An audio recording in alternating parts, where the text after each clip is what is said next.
principles of truth and honesty.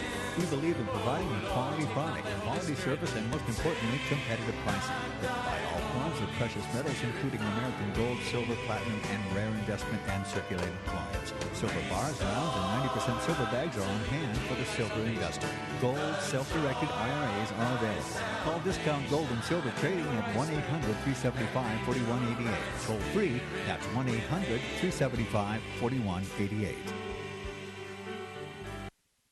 I pledge allegiance to the King of Kings and to his kingdom come on earth as it is in heaven. One holy nation, under Heavenly Father, grace, mercy, justice for all. American Family News, I'm Rusty Pete. The so-called deal reached between six world powers and Iran opens the door for Iran to obtain nuclear weapons, which will give it the means to achieve its ultimate goal, the destruction of Israel. That's according to Israeli government spokesman Mark Regev. What we have here is a deal that unfortunately gives legitimacy to Iran's nuclear program, and the sole purpose of that program is to get nuclear weapons. There are chilling new details from French investigators based on a first look at information from the Germanwings flight black box data recorder. Correspondent Angela Charlton reports the co-pilot of the doomed flight repeatedly sped up the plane as it descended into the French Alps. This new detail from the French investigators is based on an initial reading of the plane's black box data recorder, which was found blackened and buried at the crash site. This new development also strengthens their initial suspicions that the co-pilot, Andreas Lubitz, intentionally destroyed the plane. The woman investigator who found the black box data recorder described discovering it deep under the soil, this black soil. She said she wasn't at first sure what it was and had to dig deep to get it, and feels very relieved that she found it. A U.S. citizen is facing terrorism charges in New York. Carlotta Bradley reports. Authorities say Muhammad Mahmoud al-Farq conspired to support efforts to kill Americans and U.S. military members abroad. He was brought to the U.S. from Pakistan to face charges. An FBI official says the man, who was born in Texas, and two others planned to become martyrs when they left Canada in 2007. Authorities say a year later, one of the men provided weapons to three others at an al-Qaeda training camp in Pakistan. Those three have since been convicted in connection with a plan for a suicide attack on the New York City subway system. Al-Farq's next court date is in May. I'm Carlotta Bradley. Alliance Defending Freedom is asking the full Fifth Circuit Court of Appeals to hear a case about a Jesus tattoo ad after a three-judge panel sided with a lower court decision. To explain, here's AFN's Bob Kellogg. Alliance Defending Freedom attorney Jeremy Tedesco says ADF is now asking the full court to hear why a faith-based business not be allowed to place their Jesus tattoo ad on a Texas school district's jumbotron during football games. So we don't even have a reason why we lost, other than they thought that the district court got it right. And, of course, our position throughout and continues to be that the district court got it very wrong. And we're hoping that the Fifth Circuit as a whole is willing to take on and tackle this really important issue. He says school districts should not pick and choose which messages can be seen based on the views the district prefers.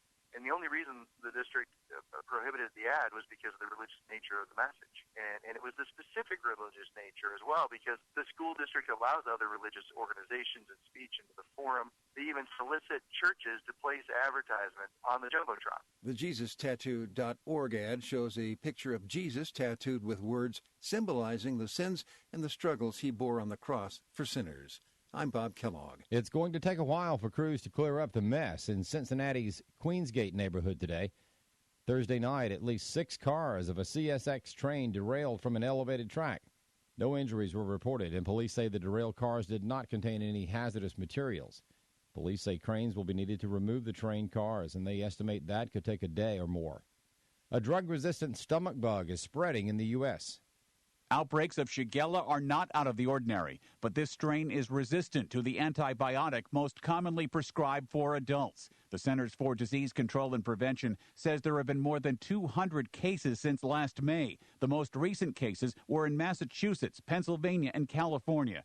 Many cases were traced to people who had recently traveled to the Dominican Republic, India, and other countries. For most people, Shigella is an unpleasant but temporary illness. It is a common cause of diarrhea. I'm Ed Donahue. The weakening U.S. economy spilled into the job market in March as employers added only 126,000 jobs. The Labor Department says the unemployment rate remained. Hear it first on FirstAmendmentRadio.com and FirstAmendmentRadio.net.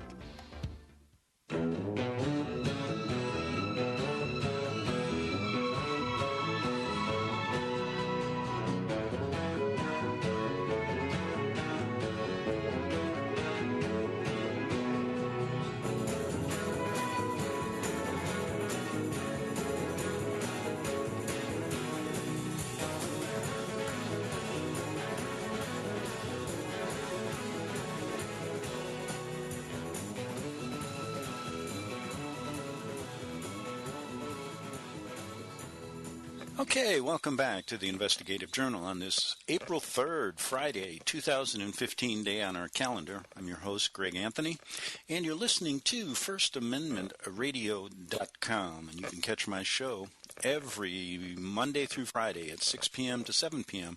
on FirstAmendmentRadio.com. You can get a lot of the replays also on this station, as well as LibertyRadioLive.com. You can go to ArcticBeacon.com. That's my website, and get all the shows and articles that I've written over the years, as well as 3 or 4 FM or AM stations across the South, and selected shows put on shortwave. So what are we going to do on this Friday? Let's wrap the week up with some things in the news today that you can't overlook, and some things in the news that are overlooked constantly. Well, I'm going to keep the ones that are in the news to later.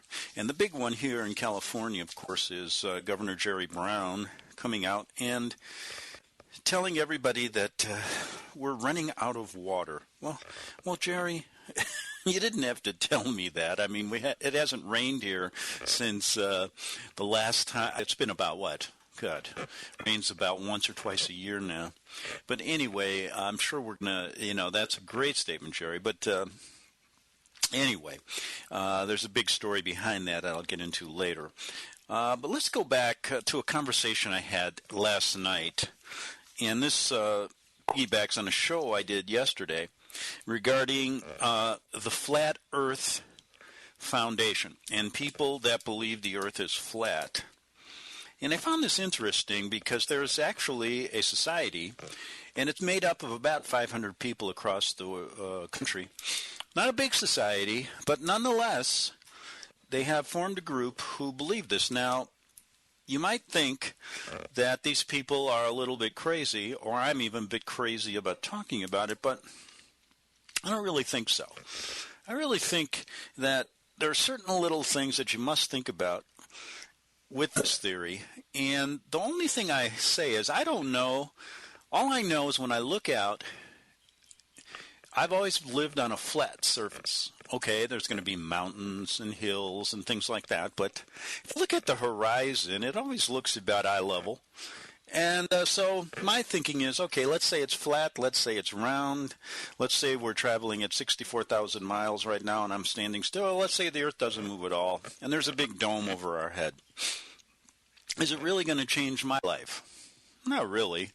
I mean, the chances of me ever going into outer space are probably 1 in, I probably could win the lottery before I did that. And the chances of me going down into the center of the Earth to figure it out is probably less than the chances of winning the lottery. And the chances of me, if there is an edge, for example, if I go in one direction and keep walking and I run into, what's the chances of me ever getting to past that edge in Antarctica?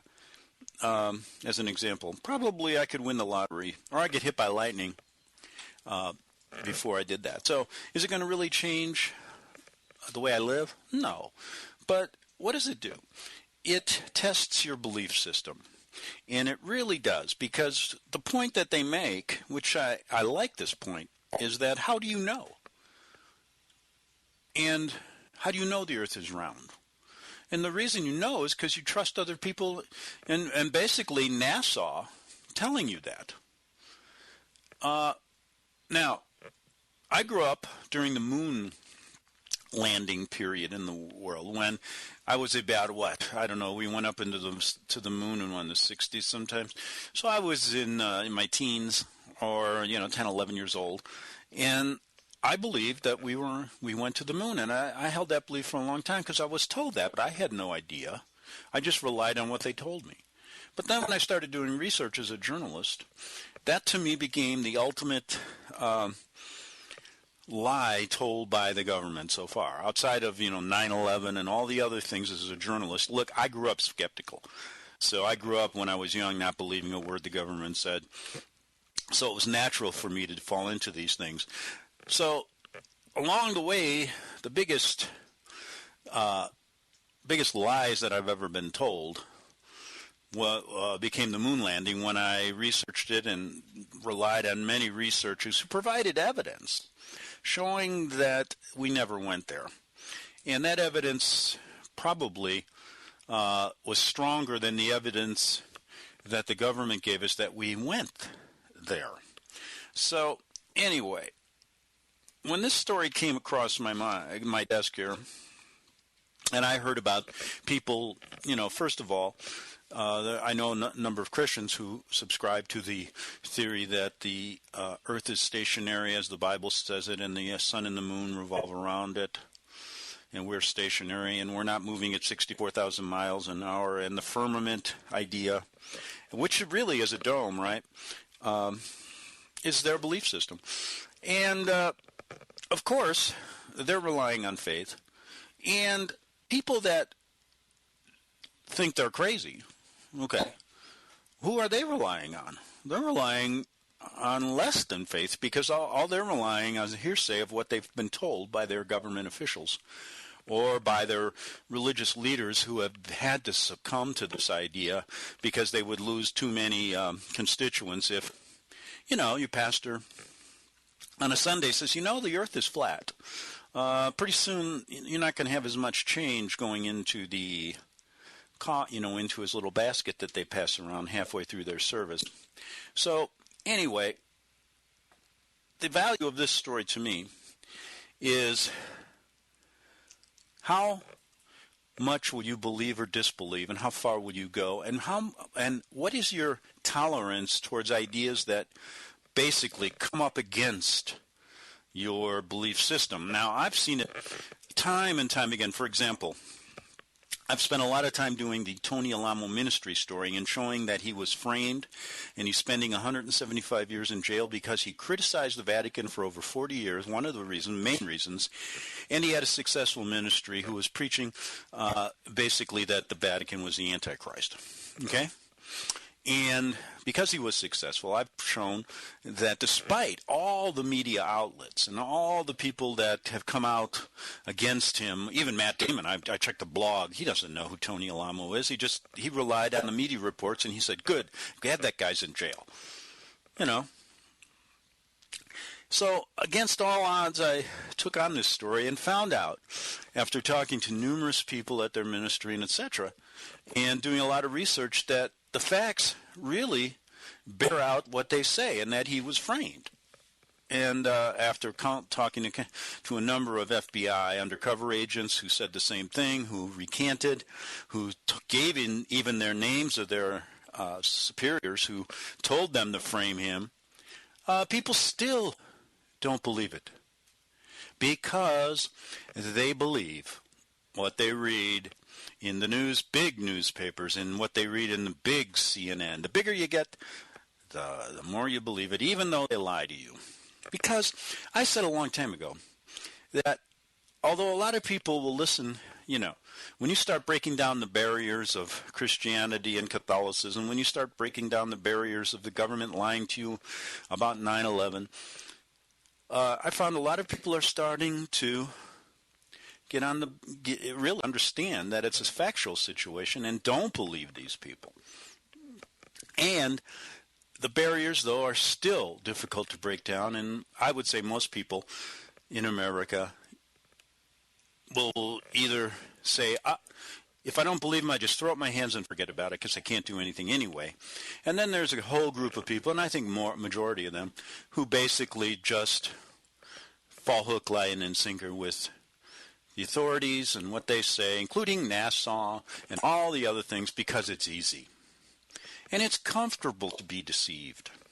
I really believe that's really what's going on. So this story, when I start talking about is the earth round or flat, you can look at it in a couple different ways. You can say, I'm going to discount that because it's impossible. Or you're going to say to yourself, if they could lie about, I can give you a number of things here today. Hitler's connection to the Vatican, Stalin's connection to the Vatican, and the head of Georgetown's University, who started the School of Foreign Service, had connections with both of those guys, as well as Pope Pius XII and Hitler. Are you going to believe that? Then I'm going to talk about, of course, are you going to believe that Tony Alamo was framed, or are you going to believe the authorities? Let's see, another one. How about Waco? Was the government justified in doing that? Are you going to believe that? How about 9/11? How about the Kennedy assassination? How about everything I bring up about Abraham Lincoln and the connections to the Vatican? Why we cut off diplomatic relations with them? Because the representatives back then knew that they put together the hit team and even hid out one of them, John Surratt, who became a papal guard until our authorities had to go to Rome and pick him up. Are you going to believe that? Or are you going to believe what you read? You're going to believe the sanitized history that we get. So then, are you going to believe the moon landing? Now, that to me, up until maybe this story, because I'm going to tell you a conversation I had with one of the guys that puts together, he's been researching this for years and has done a number of videos. His name is Mark Sargent, and I had a conversation with him on email yesterday. And I want to bring that to you. But the point I'm trying to make is, if they lied about everything else, could they lie about this as well? Is it possible? Well, I'm only going to go on the theory that I'm only going to believe when I'm walking when my feet are on this earth, only going to believe when I'm talking about these kind of things, 9/11, government, I'm only going to believe what I can prove. And so I can't tell you categorically whether the earth is round or flat, but I can tell you this. It measures your ability to test your belief system and to give people who may think differently than you a chance to speak, no matter how crazy it may sound. Now, so I looked at a lot of the research that these guys have been doing, and I decided to contact Mark Sargent, who gives out his email, and was very open. And I said this. I said, Mark, watched your video, listened to your theories, and I found them interesting and, in fact, enjoyed it. If I decided, and I asked him a question, if I decided, because he believes he has proven factually that the earth is a disk, and that at any point there's an edge. And so what that means is if you go in one direction, no matter what direction, you will eventually run into the end. But like the movie Truman, if you've ever watched that, it's a good example, you can never get there because of the way it's set up. And so I asked him, I said, if I decided to sail or go due west, now that's west, that's at, let's say we're at the equator. Okay, supposedly the ice is on, the way you look at a round version of the earth, the ice is at the top and the bottom, right? But according to the flat theory, no, it's surrounding us all over. So here's the point I'm trying to make. If I sailed due west from San Diego, or even put me at the equator, and just kept going, where would I end up? And he said, and I said, just a thought. And then I told him, you can find me at my website, arcticbeacon.com. And that name gives you an idea that maybe I'm some kind of Arctic researcher, but I'm not. Why I picked that name was I looked at that picture. I call the Arctic the last haven of freedom because there's no one there yet. And as soon as people inhabit a place, freedom gets taken away no matter you live in a democracy or not. So living with the penguins in Antarctica or the Arctic would be probably the last vestige of freedom left on this planet. So the name Arctic Beacon. And the original website I had a picture of one lone man in the Arctic. And that was kind of my symbol of freedom. But anyway, he said this, "Hi, Greg." And the email came quite quickly, which I really appreciated, because a lot of times people do not respond on the internet, and in fact you don't know who you're talking to a lot of times. But I appreciated this, and he said, "Thanks for the feedback and comments. They are appreciated. Excellent question." Now, his answer is interesting because it says, and it depends on what guidance you'd be using. He's correct. Okay, if I'm going to head to, you ever been out in the ocean in a sailboat? I have, or a boat. Once you lose sight of land, man, I'm telling you, it's a vast expanse. It's a play. You better know how to navigate. If you want to go due west, I assure you, that's going to be the most difficult task you've ever tried in your life. It's kind of like, I call it walking in a big field blind. And you have one stick in the ground, and then you walk and put another stick 300 yards away. And then you take your eyes away. You just take your eyesight away, and you try to find that stick. Oh, it's probably easier doing that than it is to go due west in the ocean. But anyway, he says if it's GPS, it's going to bend you the way it wants you to go.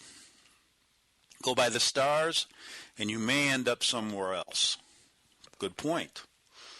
The water is tricky because the lack of reference points. Good. Very simple answer, and it's a correct answer. But I then decided to say, or ask, and let me check the time. And we got about 6 minutes here. Thanks for the quick response. If I could manage a perfect course westerly, though, let's just hypothetically say I could manage a perfect course westerly, I would have to run into ice then, correct? The end, correct? And never be able to return back to San Diego, or as we say, go around the world. Because according to the round theory, if I start here and I hypothetically take my finger around the globe and go all the way, I should end up where I started, correct? Flat Earth theory says no, you will never get back there. Now, what are the chances of me ever trying that? How many people will really ever do that? Thus, we have the mice in the cage syndrome. Right? If we think about it, many of us, this basically is theoretical. And it may remain theoretical my whole life, but who am I going to believe? Now, here's what I would believe. I don't believe NASA. I believe the astronauts that go are sworn to secrecy, and you can see it in a book or in a great story. I mean, I did many shows with Bart Sabrell. He did one. A funny thing happened on the way to the moon. Great research on that one. And it wasn't just the flags flying, with no gravity up on the moon. It was actual conversations he got when he went to Nassau, and they, under the Freedom of Information Act, and he got thousands of things. I mean, this guy was relentless in his pursuit of this. He wanted to be an astronaut as a kid and became a documentary filmmaker. So this was his baby, his goal. Did they go to the moon? And he proved they didn't. And he actually got sent a videotape that was sent accidentally of astronauts staging it up in the capsule. And they didn't go all the way to the moon, and that was the whole idea. They were up above the Earth and basically were staging this whole thing. Interesting. Now, the only way, I guess, that I'll ever believe, totally, is if somebody takes me above this planet and I get a chance to look at it. What other way? Now, what are the chances of that ever happening? Watch that movie Truman. And then think about yourself as maybe being one of these mice in a cage. But with a cage like this that we have on this earth, is it really a cage? Because, you can go about anywhere you want, really, but how far do you really go? Nowadays people travel a bit more. Back in the old days, you may never have left your little village. You might as well you could have put a fence around your little village, 200 mile, and you probably never even know it was there. Let's say a 200-mile radius fence. If you live back in the days of the horse and carriage or even before that, you would never. How far are you going to stray away? Now we do a little more traveling. Some people go to India. People go to Pakistan. And it's interesting. Most people at vacation go to the same place over and over again. So we're homebodies. Most people. Whether we like it or not, we like to build little homes. And so this idea of proving this is I'm either relying right now on NASA or on Mark and the Flat Earth Society. Now, I have to be honest, both aren't good enough for me, but I'd like to listen to both because it gives me an idea of what I'm up against and what my belief system is up against in this world. And, in fact, I think I'd rather enjoy talking to Mark than I would NASA. So, anyway, after that, I decided to email him again. And I said, you're probably tired of questions, Mark. I can understand that. And he probably is. And he's probably tired of that. But I said, however, as a former real-life journalist, I can't help but ask them. It's an addiction. Sorry. Tell me this, though. If you really believe this, then let's really prove it.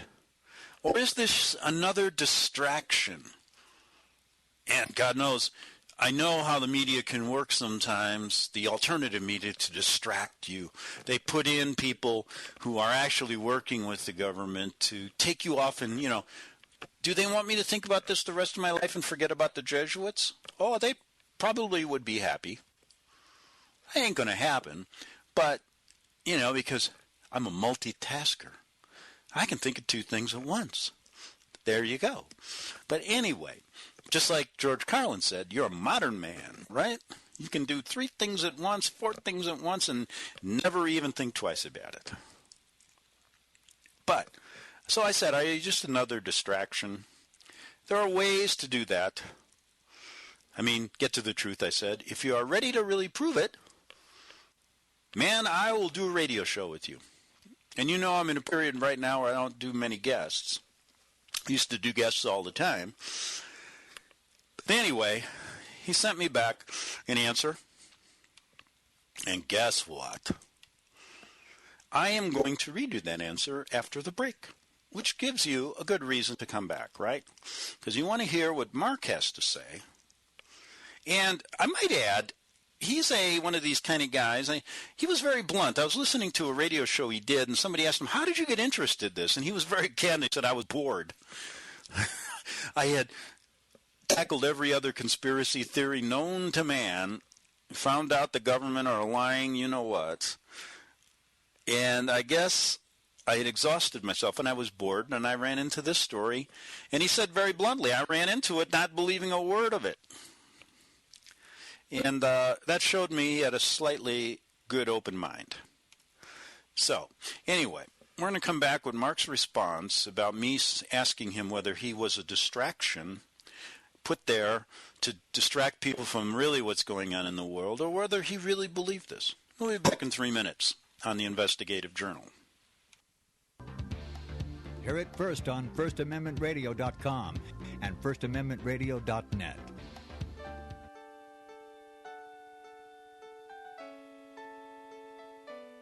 The program you are listening to is 100% sponsored by you, the listener, on this First Amendment Rights Media channel. You will notice that there are few commercials on this radio network. There's a good reason for that. Corporate advertising dollars come with strings that limit program content. So without your help, these programs cannot continue on internet or our several affiliates. If you benefit by the educational law programs, we ask you to give. If you are admonished or nurtured by the Bible and ministry programs, we ask you to give. If some voice a cause that you are passionate about, we ask you to give. If you believe in any of these, we ask you to support them as you would a missionary on a continual basis, as if giving a tithe for missionary radio. These programs are not commercially viable and must be supported by those faithful to the cause of truth. Look for the button to sponsor your favorite programs at our listen and schedule pages on the internet. Then, when you subscribe, we will send you the last quarterly MP3 CD of that program immediately, and continue to do so with each new quarter. We will also give you unlimited archive access to all of our programs. We're asking you to give much less than a tithe, so that you may also send support directly to a particular program host, cause, and anywhere else the Spirit may lead you. Do all to the glory of our God and Creator, for His holy nation, the only kingdom that will last forever. Thank you for listening.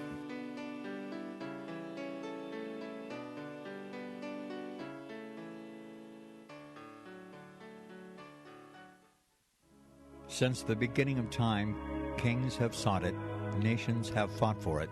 It has been traded, it has been borrowed, it has been purchased, it has been stolen. There's a reason for it. To secure the blessings of liberty to ourselves and to our posterity, invest with the security of gold and silver. Call Discount Gold and Silver Trading at 1-800-375-4188 or visit discountgoldandsilvertrading.net. Listen to Financial Survival with your host, Melody Cedarstrom, right here on FirstAmendmentRadio.com at 4 p.m. Eastern or 1 p.m. Pacific Time. Visit DiscountGoldandSilverTrading.net or call Discount Gold and Silver Trading at 1-800-375-4188. Toll free, 1-800-375-4188. Okay, we are back for the last half hour this week in the Investigative Journal on this April 3rd. My, how time flies, 2015.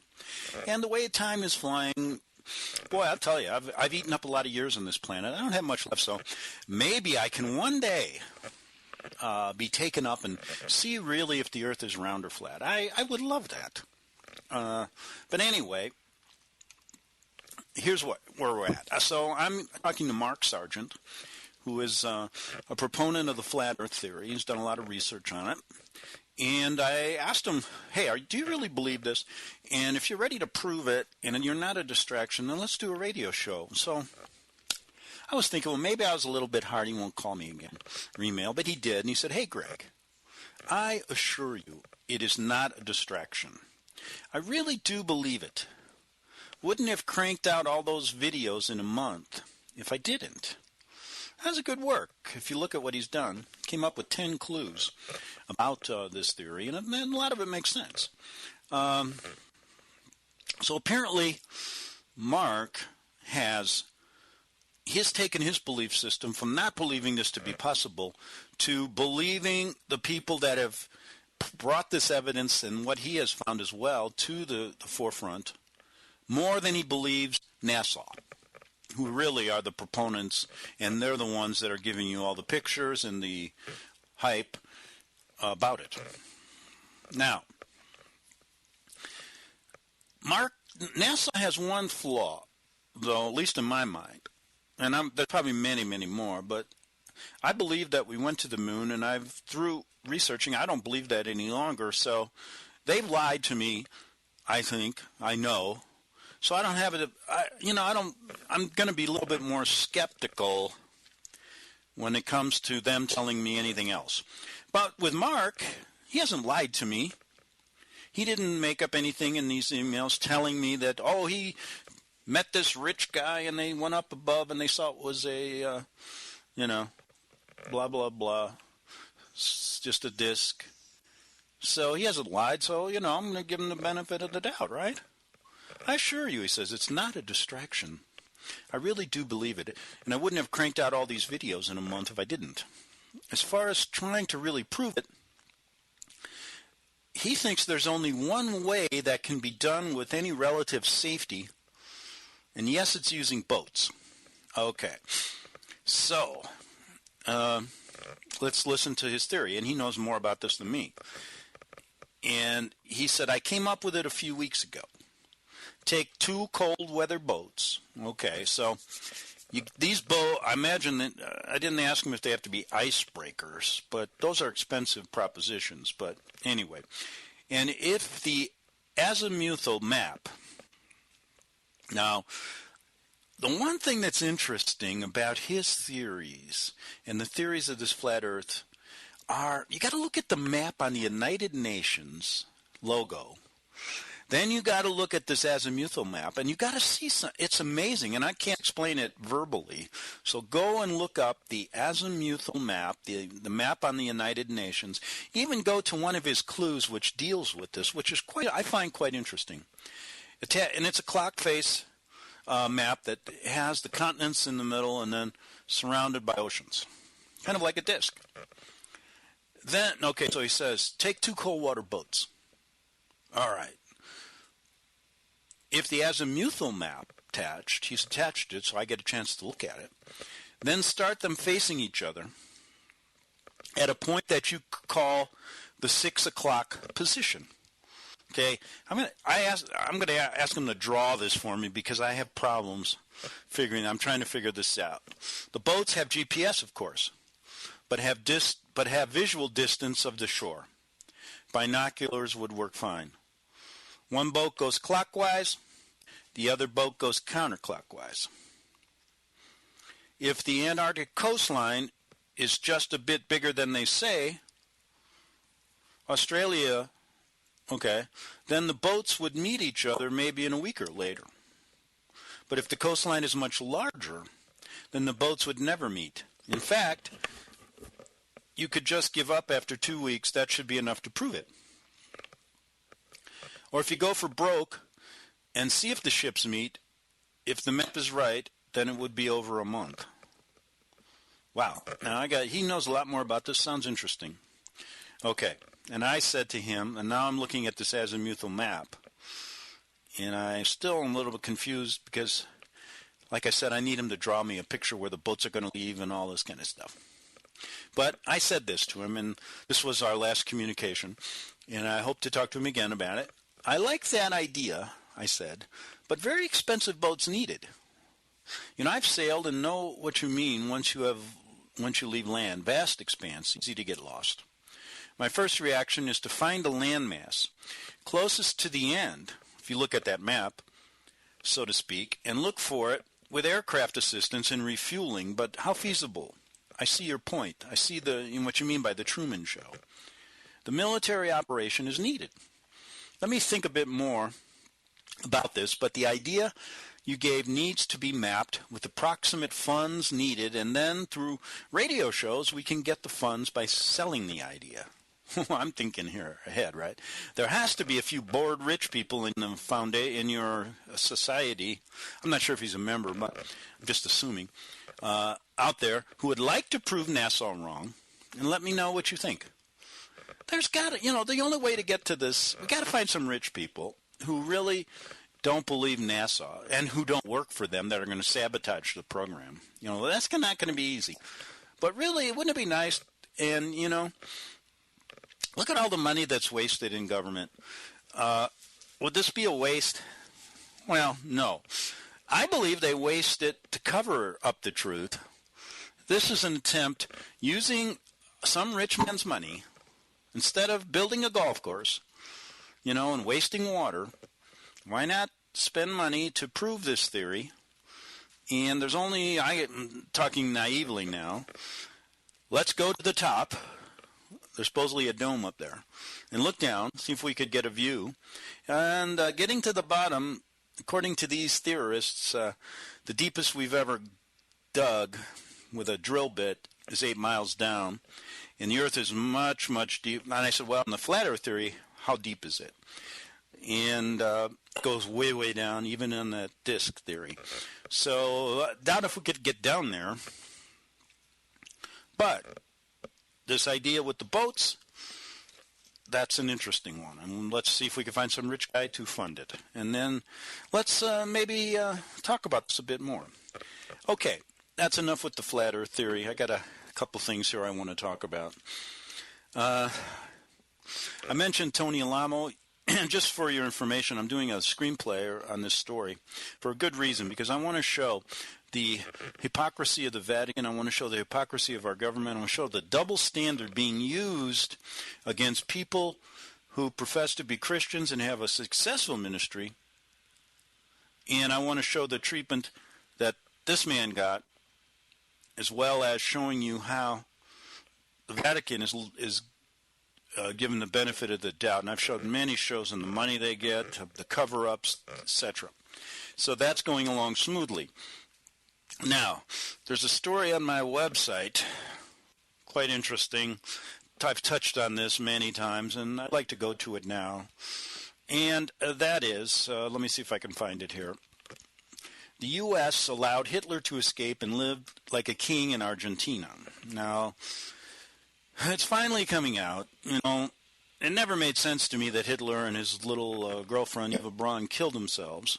Because if you looked at all the other Nazi war criminals that got off and got to escape through the Vatican rat lines, why would they let their man who did most for them die like that? He knew he was protected, and basically the story of his death was a cover. And I always felt that.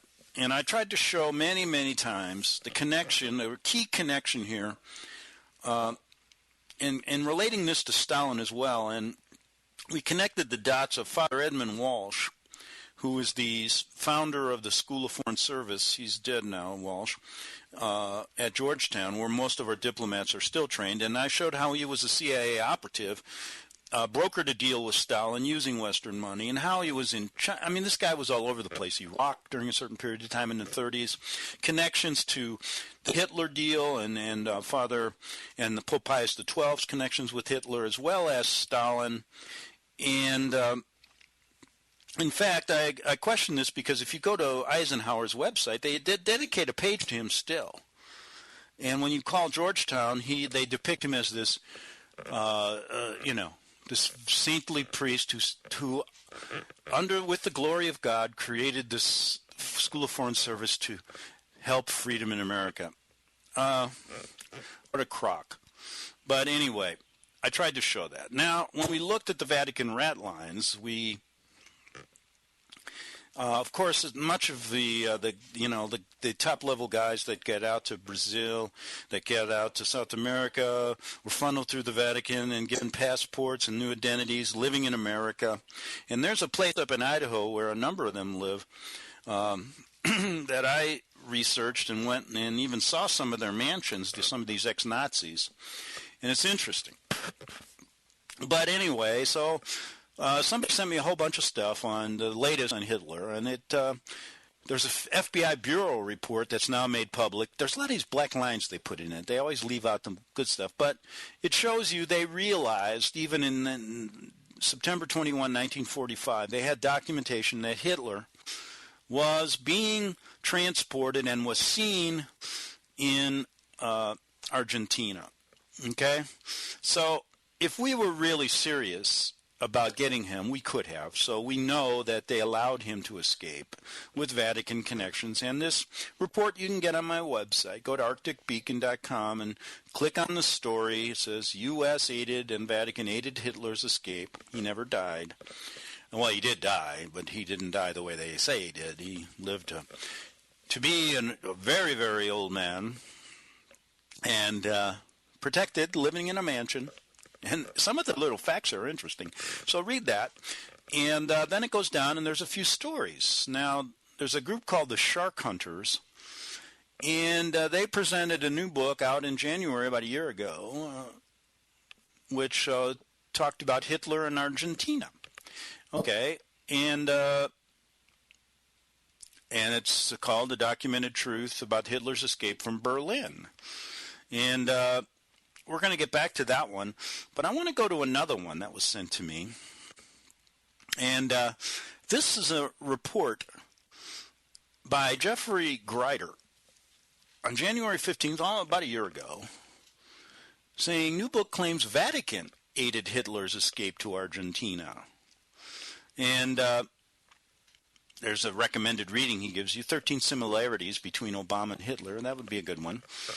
And I'm sure you could go 26 similarities between Bush and Hitler, 38 similarities between Clinton and Hitler. And there's a great book out called Hillary Clinton is Really Related to Eva Braun. Just making that up, but anyway. The most interesting part of this story, to me, in this book, is, and to Jeffrey here, is that Hitler escaped alive to South America, but that 69 years later, nearly everyone agrees that the Vatican was Hitler's protector, but nobody does anything about it. And I wonder, along with Jeffrey here, whether the Pope Francis, this self-anointed hero of the poor, what a crock, will come clean about this. I don't think so. They've never excommunicated him, and he was a card-carrying Catholic. I guess they like mass murderers. Now, according to the Daily Mail, of course, the story we get about Hitler, and let me check the time. Hit the wrong button. I got about 10 minutes. I'm never going to get to this weather modification story and this water shortage that in California now, but I will get to that Monday. It still will be here. We'll be short of water on Monday. So all of you guys out there that play golf, it's going to be, you know what it should be? It's one big sand trap. Don't water. Why are we going to spend, you know how much water we use on golf courses in California and swimming pools in Beverly Hills? And they're talking about some of the articles I've read, just as an aside, and I'll get back to Hitler. They want to make it a criminal offense if you water your lawn on Thursday instead of Wednesday, and you can go to jail for that. Oh, yeah. But, you know, I'm sure Oprah and all those people will load their, they got swimming pools the size of Lake Michigan, but that's okay.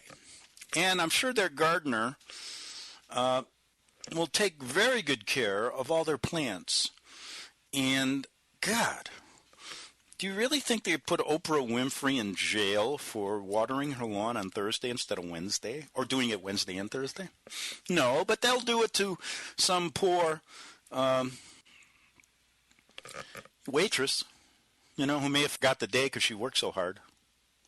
Or Jerry Brown came out and said, the days of green lawns are over in California. Oh, God. Just buy some AstroTurf. You got, that's what I recommend. Just get AstroTurf. You don't need to water any of that. What the hell do you care about green lawns? But if the days of green lawns are over, then the days, thank God, of golf courses are over, because I hate that sport. These rich son of a guns, they spend their life chasing a little ball around, and they, thinking about how to bilk you of all your money. And I, along with George Carlin a long time ago, had a great idea. And that is, if you want to house the homeless, we got all these golf courses that are these rich guys use. Just put them all out there, and we'll build nice little small homes all over the place. We could do it on Amen Corner over in whenever they do the Masters or whatever. Crazy. And we're talking about the days of green lawns are over, but these days of these rich golf country clubs aren't over, I bet. All right. We'll get to that water modification story. When I say modification, I'm going to show you Monday how far back weather modification really goes. And if you think they're not manipulated, think again. So anyway, the story we get about Hitler is that he died, shot himself, or he took some pills, or shot, in a bunker, and then they carried his body out with Eva Braun, and you never saw it. Nobody, they got it out of there just before the Allies took over Berlin. But there's a startling new book. This is a good one.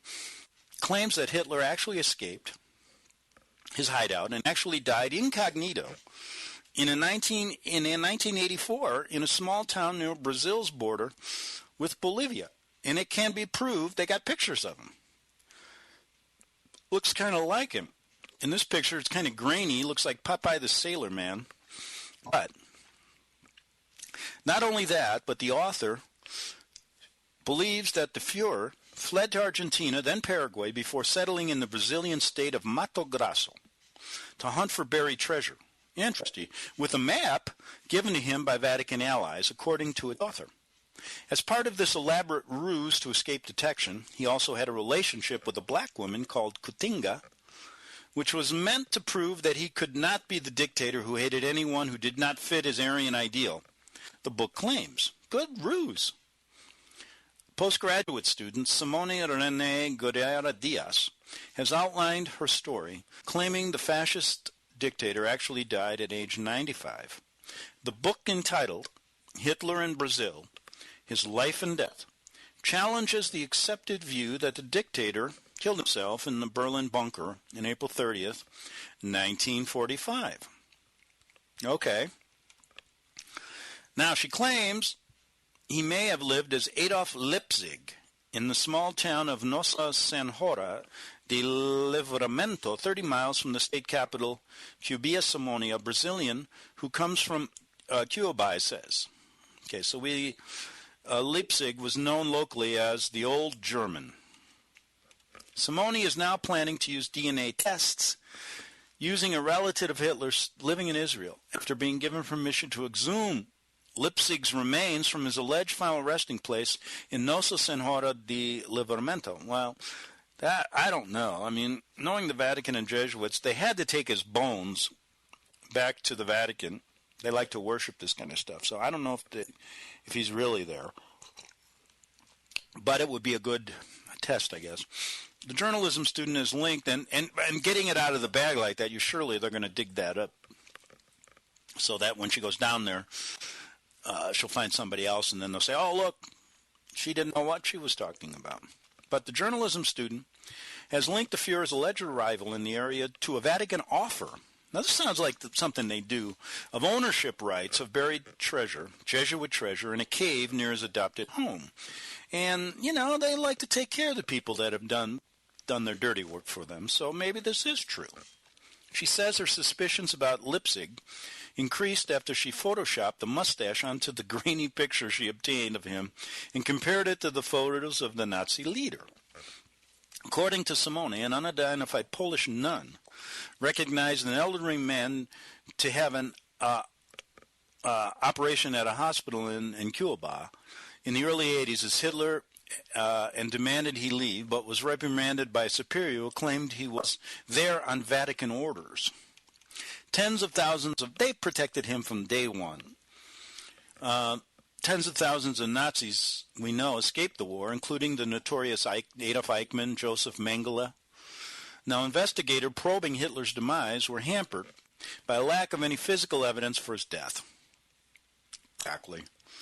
But we got that FBI report pinning him to being in Argentina. If we wanted to, we could have got him, but we were complicit in keeping him alive. He was on the same team, playing a different part. Now, coffee's good. Let's see how much time we got left. Got about 2 minutes, 2.5 minutes. Now, Roca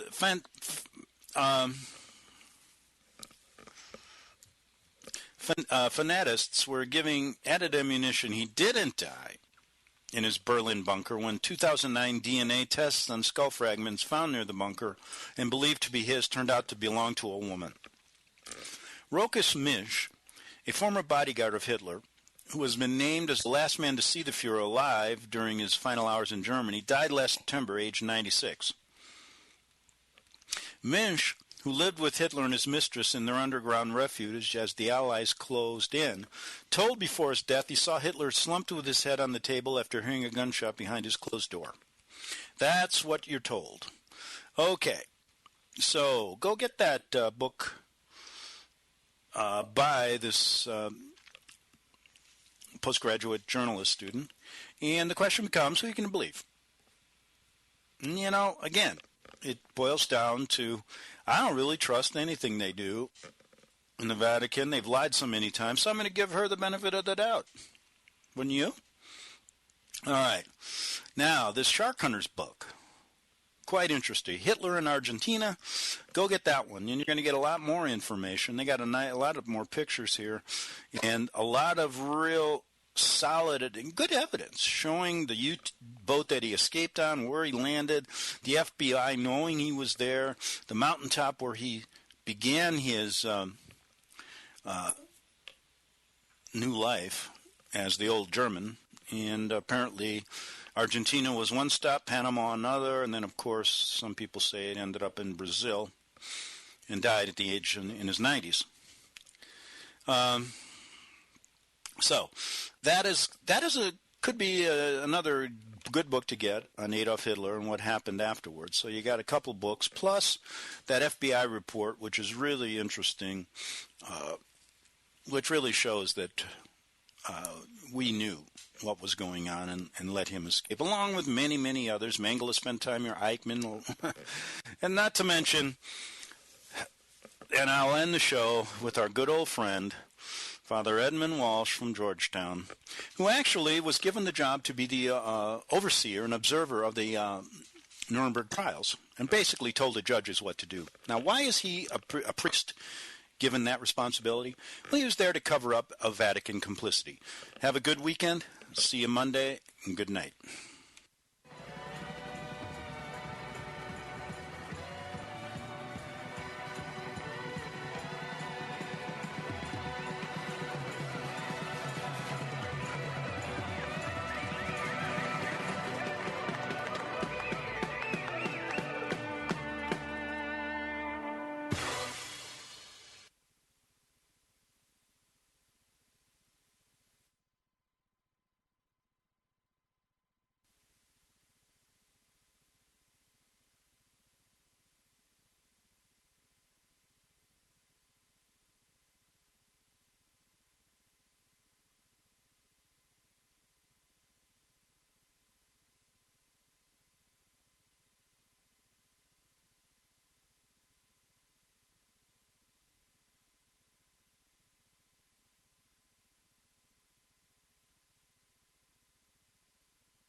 Gold and silver is tremendously undervalued. Global demand vastly exceeds mine supply by more than 60% annually. There is little in the financial world more certain than a coming explosion in the prices of gold and silver. The U.S. dollar continues to lose value and respect as the world's reserve currency. Our nation faces challenges on many fronts, and a day doesn't pass without another economist bringing forth warnings of impending economic calamity. There has never been a better time than right now to acquire physical gold and silver. Discount Gold and Silver Trading was founded on the principles of truth and honesty. We believe in providing a quality product, quality service,